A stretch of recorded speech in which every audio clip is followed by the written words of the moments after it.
สบายดีสบายดีพ่อแม่พี่น้องสบายดีFC ทั้งหลายสบายดี FC ทั้งลาวทั้งไทยทั้งต่างประเทศวันนี้บ่าวคนก็บ่ได้มีวิกมีงานหยังเนาะพี่น้องนอกจากเรื่องเกี่ยวกับข้าวกับน้ำเฮานี่แหละมื้อนี้บ่าวคนสิพาพี่น้องมาหามัดข้าวพี่น้องมัดข้าวตามกลางนาเฮานี่แหละหลังจากที่เกี่ยวแล้วได้โอ้เกี่ยวแล้วได้หึงแล้วพี่น้องเอ้ย เป็นทิศปลายเกือบ2ทิศพู้นแหละเนื่องจากฝนนี่มันตกอยู่คุมื้อพี่น้องเอ้ยก็จึงปาเอิ้งปานนั้นน่ะนะมื้อนี้ก็ครึ้มฝนอยู่นี่ครึ้มฟ้าครึ้มฝนอยู่นี่บ่ฮู้ว่ามันสิรอดบ่หรือบ่เนาะมื้อนี้อะเนาะบางทีก็วางตอนแลงนี่ก็ฝนอาจสิตกก็ได้พี่น้องเอ้ยเพราะว่ายังบ่ฮู้เนาะเรื่องของสาเหตุฝนฟ้าอากาศเนาะพี่น้องเอาเลยพี่น้องบ่ต้องเว้าหยังหลายมื้อนี้มามัดข้าวนำบ่คอนี่เด้อพี่น้องเด้อนี่ บ่อนมัดก็ได้เฮ็ดเป็นกำเอาพี่น้องคันบ่เฮ็ดเป็นกำกับฝนตกห่ำนี่มันสิเปียกบ่แห้งเลยคันเฮ็ดเป็นฟ้อนเนี่ยนะถึงสิเฮ็ดเป็นฟ้อนแล้วก็ยังได้มาแยงเฮ็ดเป็นกำอีกเพราะว่าฝนตกห่ำคุมื้อพี่น้องเอ้ยตอนแรกเลยตกตอนแรกเลยตกตอนแรกเลยตกคือเมื่อคืนนี้ก็ยังตกเดะแต่ว่ามันก็บ่ได้แห้งหรอกเนาะพอแต่ซุ่มนั่นแหละ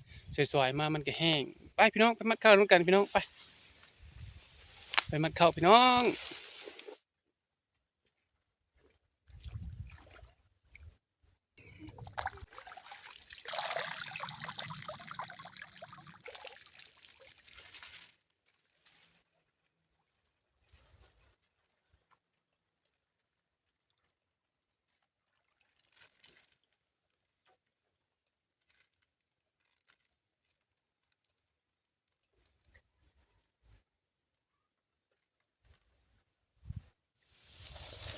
คุมื้อนี่ก็มีแต่อยู่นำให้นำนานั่นแหละพี่น้อง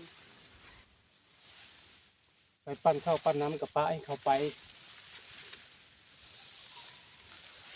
ป้าให้ลูกน้องไป4-5 คนที่เจ้ากะมาครัวนาเฮ็ดน้ำนาตัวเองนี่แหละเพราะว่าเกี่ยวมากก็ได้หลายมื้อแล้วเป็นทิศปลาย2ทิศแล้วมันบ่ได้ฝนขึ้นไปย้อนว่าฝนตกห่ำมันพี่น้องมามัดข้าวซอยเด้อพี่น้องเด้อมื้อก่อนน่ะคนเขาเกี่ยวแหละก็เฮ็ดเป็นพรมื้อก่อน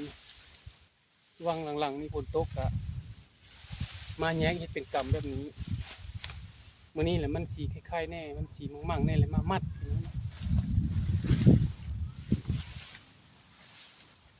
มัดกับสีค้าแน่แล้ว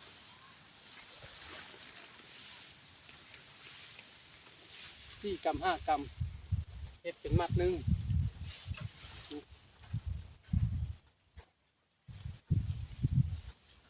วิถีชีวิตแบบลาวๆดังเดิมบ่เคยเปลี่ยน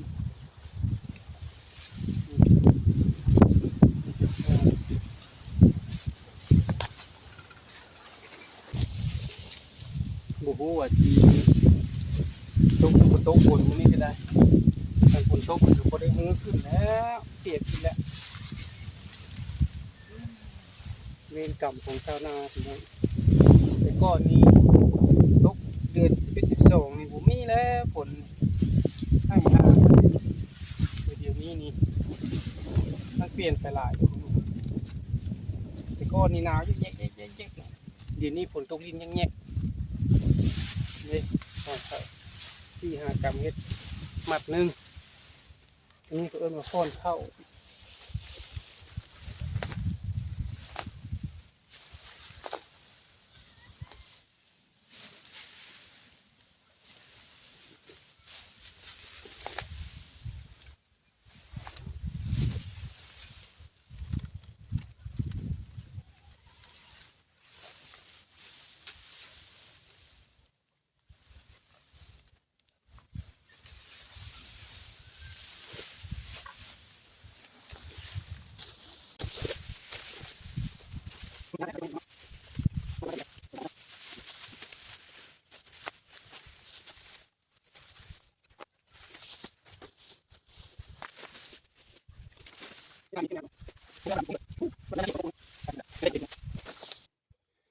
ส่วนทางใต้พุ่นเอาขึ้นแล้วแหละ เอาขึ้นเมื่อวานยังยังส่วนทางเหนือพุ่นให้เทิงนี่ก็ปุ้นแหละคอยเห็นกิมิมนั่นบ่ได้ไก่เด้อพี่น้องเอ้ยเบิ่งในโทรศัพท์แล้วมันคือไก่ซื่อๆแต่ละปีก็เอาขึ้นเบิดก็ปั้นได้ก็ประมาณ100ปลาย120ปลายให้ที่2ต่อพี่น้องเอ้ย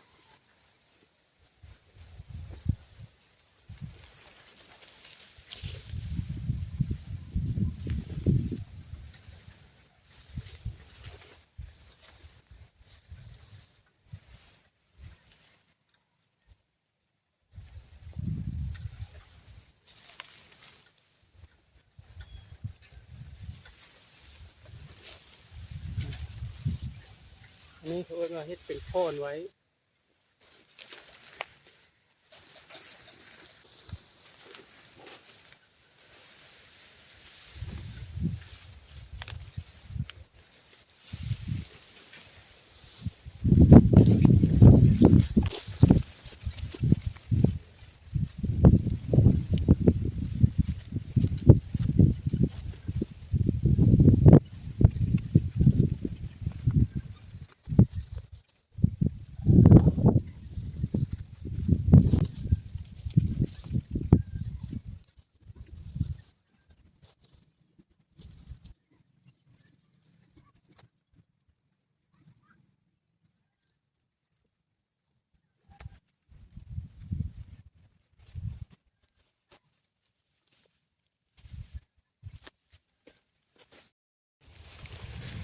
โอ้ยยังบ่แล้วซ้ำพี่น้องเอ้ยนี่อันนี้ก็ยังบ่แล้วซ้ำนี่มันยังอยู่ส่วนทางเหนือพุ่นหากก็เบิด100ปลายพี่น้องเอ้ยพอดีตอกเบิดซะก่อนมื้อนี้หยุดไว้เท่านี้ก่อนสำหรับอันมัดนะเนาะพี่น้องเนาะสำหรับมัดเป็นพรเนาะหยุดไว้เท่านี้ก่อนเดี๋ยวตอนแรงสิเอารถลงมาเอารถลงมาขนขึ้นไปไว้ลานยังเหลือก็บ่หลายดอกประมาณบ่ฮอด100พี่น้องเอ้ยบ่ฮอด100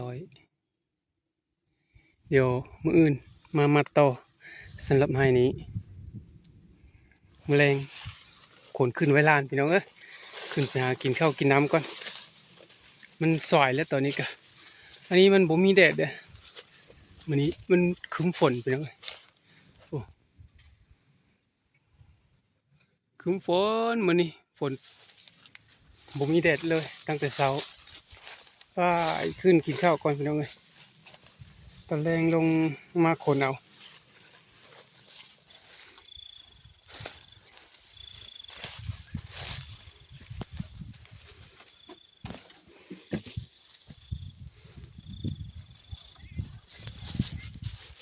เจ้าโอ้ยขึ้นได้บ่เรียบร้อยบ่บ่ นั่นเนี่ยนี่พูปะพูดแหละเต้อ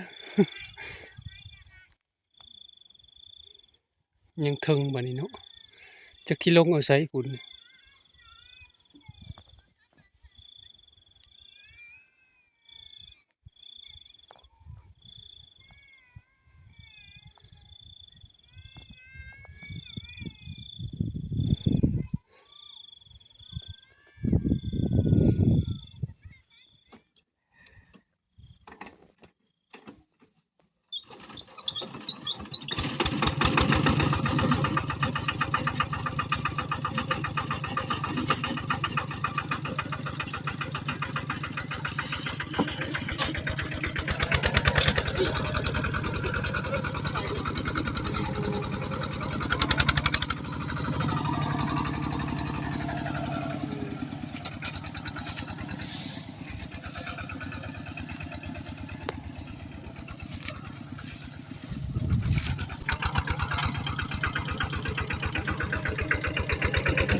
จังเลย